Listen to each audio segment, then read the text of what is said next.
You ever be like, Don't panic! how often does life have you like? Don't panic! Has Corona sometimes got you going? Don't panic! Be honest, do you ever say, Don't panic! Don't panic! Right, don't panic, you're alright. Yeah. you sometimes panic, don't you? Why? I mean, don't you know how easy life is? I mean, are you not aware that you have all the tools you need to be able to handle everything without panicking, ever? I mean, we did a thing not that long ago about emotions, about you have all the emotions you need to be able to handle anything, and every emotion inside of you has a really important job to do. You've got all the tools inside of you to handle any situation. So why do you panic? It's like everything inside us is supposed to be there. Nothing's there that wasn't designed that way. And yet sometimes what's happening on the outside can agitate what's happening on the inside. Be honest, this is you, and you've done this, and you've been agitated, and at the wrong moment you're ready. When's the last time you exploded all over someone because what was happening on the outside gave you a good shake up on the inside? Recently? Has it happened a lot? Does it happen more than you would like it to? How would you like to never have to explode all over people ever again? How would you like to live a life where you are never getting shook up to the point where you just go off on one? Well, how about this? Everybody say these words after me. Pausing overpowers panic. Come on, say it back to me. Come on. Pausing overpowers panic. Why don't you do me a favor? Write it in the comments. Give me some responses here. But definitely you want to note this down because this is really, really powerful. And this can change your life. What if I was to just say these two words and you'll instantly know that there's power in these words. Sometimes you've got to remember the words, be still. And you know already that there's power in those words. You know already that sometimes those are exactly the words you need to hear. There's so much wisdom in those words. But if I say that those words come from the Bible, then no matter how wise they are, a lot of people will just switch off straight away. They don't want to know about that. Okay, don't worry. Listen, let's not call it that. That's just an abbreviation of a French word anyway. Who cares, right? Let's call it something else. Let's call it a survival guide. Now picture me, stay with me on this. Okay, think of someone, anyone you know at all, and no matter how anti-God they are, and we all know someone like that, right? No matter how anti-God they are, you offer them a survival guide, right? I mean, come on. They're going to be interested, right? Or they're going to be more interested. What if you told them that you're offering them an overcome any situation guide? What do you reckon? Written by the world's foremost expert in everything, would they read it? So what if you said that it's the most historically accurate, best-selling, most civilization-building, influential, hope-filled, powerful document ever created, and just see what it can do for you in your life right now? You in? I wonder how many people would read it then. So let's just start with just two words from the survival guide and let's see how much power they've got to impact your life right now. Let's go with this. Be still. Now you'll notice that what comes after is be still and know that I am God. And that's a great statement. Whatever you believe, it's a great statement. If you're saying that He is God, well, what you're saying by that is be still and know that that isn't God. Be still and know that that is not the boss of you. Be still and know that Corona is not that powerful.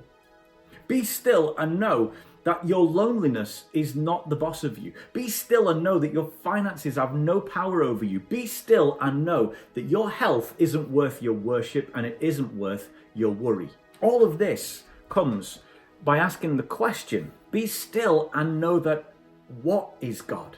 You're putting something in those brackets right there. And no matter what you believe, you're doing that. Because we all do that. And whatever you believe in, whatever you center your life around, some ideal that you think life is supposed to be about, some goal that you're orienting your life towards, some desire that you think I can't be complete without that. Well, that's what you're putting in those brackets. That's what you're centering your life all around. And you might not go to church and worship it, but in your life, you really are. And sooner or later, we all come to this point where we have to realize what are we putting in those brackets? Because whatever it is, and this is the important bit, whatever we put into those brackets, you're giving it permission to shake you up.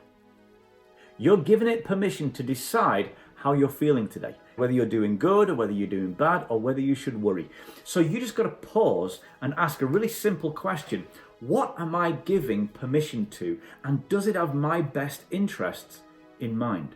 And it's best to ask these kind of questions in the quiet, when you're not being shook up, because it's really hard to think rationally when this is happening to you. And how many of those situations have you been in, even just lately? It's hard to do the deep thinking at the moments when you're being shook up. So it's best to ask these questions in the quiet, in the calm. But you know, in those moments, when life is shaking you up, just remember those really important words that pausing overpowers panic. Just say that to yourself. Pausing overpowers panic. Say it one more time. Come on, let's nail it in there. Say it with me. Pausing overpowers panic. And there's even a process that you can go through. It's a really easy process that you can go through when you pause, and it's all about knowing what are you putting in those brackets. Be still and know is God. Well, what's apart from a stupid noise I'm making? Was a 5-step process that you can go through. And this is how you can get to know what it is you're giving permission to. How much permission are you giving it? And crucially, does it deserve that permission? So I'm just going to give you 5 simple steps, and these are steps to overcome anxiety. These are steps to deal with your depression, steps to deal with stress, and these are steps to decide, is that thing the boss of me? So, okay, step 1, here's what you're going to do. Breathe.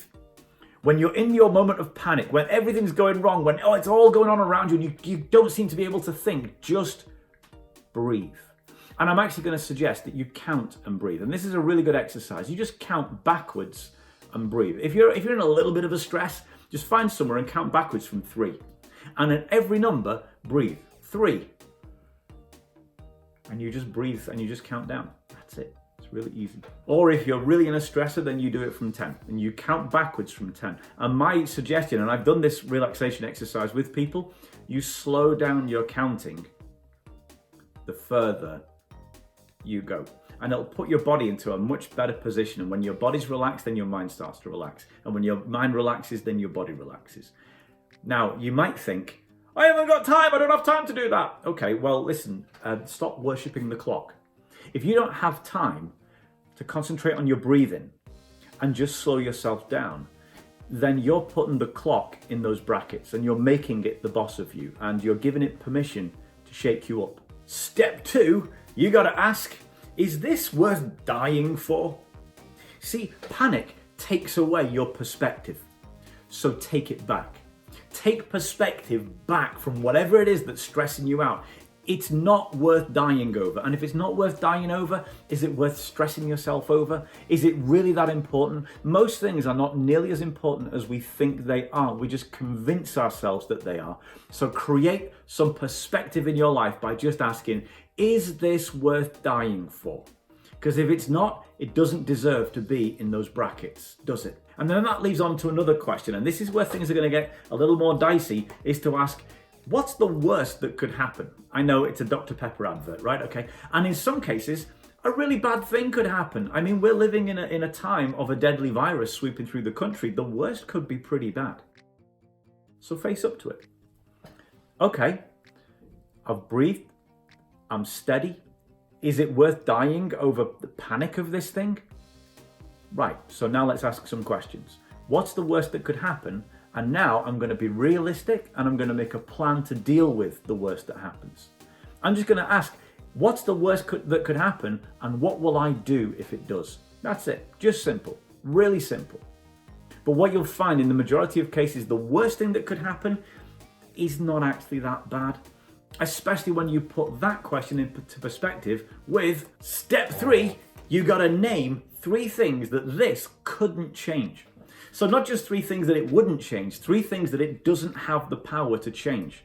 So even if this goes wrong, even if the worst happens, my wife will still be my wife, or my dog will still be my dog, or I will still have my health, or I will still have a nice phone, or I don't know, my plans for tonight won't be changed. I don't know what it is. Listen, no amount of coronavirus is going to stop me eating McDonald's. I don't know how long it's going to take. I don't know when it's going to happen, but I'm going to eat junk food in my life. Coronavirus cannot take that away from me. Believe that. Even the things that have the power to do terrible things to you, they can only affect a small amount of things going on in your life. The majority of things that could ever happen to you, they won't change the majority of things going on in your life. So again, don't let that panic take away your perspective. Take it back by making a list of the things that will be exactly the same as they were, even if this thing goes terribly wrong. And then I want you to ask a question. Now that you've asked these three, you've breathed, you've relaxed, you've slowed down, once you've put it into perspective, you just ask this question. Is my life is bigger than this true? Is that statement true? That your life is bigger than whatever's panicking you right now? Is your life bigger than whatever's outside you shaking you up? Is your life bigger than that? If so, tell yourself that. You say those words, my life is bigger than this. My life is bigger than this. And you keep saying it to yourself until you've convinced yourself. You keep saying it to yourself until you've put that thing in its place. And that, folks, is it. 5 really simple things that you can do that allow you to make sure that you can be still and know that what is God. See, very few things should ever be able to fit into those brackets. Most things, you wouldn't die for them, so it's not God over you. Most things, they're not bigger than your whole life, so they're not God over you. Be still and know that what is God. If anything that would fit into those brackets, if it's not God, it's not worth your stress. It's not worth your panic. So don't give it permission to stress you. And that's just 8 words, folks. That's 8 words from the Survival Guide. 8 simple words, and the more you ask them, the less things have permission to shake you up. And you'll get more and more peace. But here's the thing, you will only have complete peace. You will only have absolute peace when you're able to say, like the psalmist said, be still and know that I am God. That's what God is saying to you. Be still, stop, pause, and know that He is God. That's when you're saying, okay, you're the hand on the can. You're the one who gets to decide when I get shook up and when I don't. When you're giving Him that power, then nothing else has that power. When it's Him, it's nothing else. So nothing else has the power, the authority, or needs to be worried about at all. And Christians are great at forgetting that. Come on, Christians, we are great at forgetting that if we can be still and know that He is God, we shouldn't be getting shook up by anything else. We're great at forgetting that. We're great at forgetting the fact that the guy who said, be still and know that I, not coronavirus, I, not your finances, I, not your health, I, not your living situation, be still and know that I, none of those things are God. We're great at forgetting that that's the guy who also said, do not worry. Christians, if you believe what I believe, then you've also got to believe that when you worry, you're disobeying Jesus. Oh, we're great at forgetting that, and forgetting that it says that the Lord is close to the brokenhearted and the crushed in spirit. When you're going through your worst moments, that's when He's the closest to you. And that's when it's most right and most relevant to be still. Now, I want to point out that it doesn't say there the Lord is going to stop people being brokenhearted. The Lord will make sure you never have a crushed spirit. No, He's not saying that. He's saying that when you're going through that, He'll be with you. And even when you're going through that, He's still God. When it's all going wrong, check the Survival Guide. When you're crushed in spirit, check the Survival Guide. When you're brokenhearted, check the Survival Guide. When you're panicking, check the Survival Guide. And here is lesson 1. Pausing overpowers panic. When you can't change what's going on outside, be still and allow that stillness to change what's going on inside. You can't stop the chemicals in your brain doing crazy things. They're always going to do that. You can't stop the triggers in your life being triggers, but you can lower the temperature and create space for making decisions and taking charge and putting those things that are panicking you in their rightful place, which is under your feet. So, read the Survival Guide and get a little bit less of this going on in your life, because step 1 to surviving the jungle of life is to overpower your panic. and that comes straight out the survival guide. I wonder what else is in there. Are there any other little gems that can help you get through the worst moments of your life, make the most of your life, and actually figure out what your life is about? Well, actually, yes. And I'm going to tell you exactly how you can find all the great answers that you need to get through the worst aspects of life and to realize the best aspects of life. And we're going to go on to step 2 in that next week.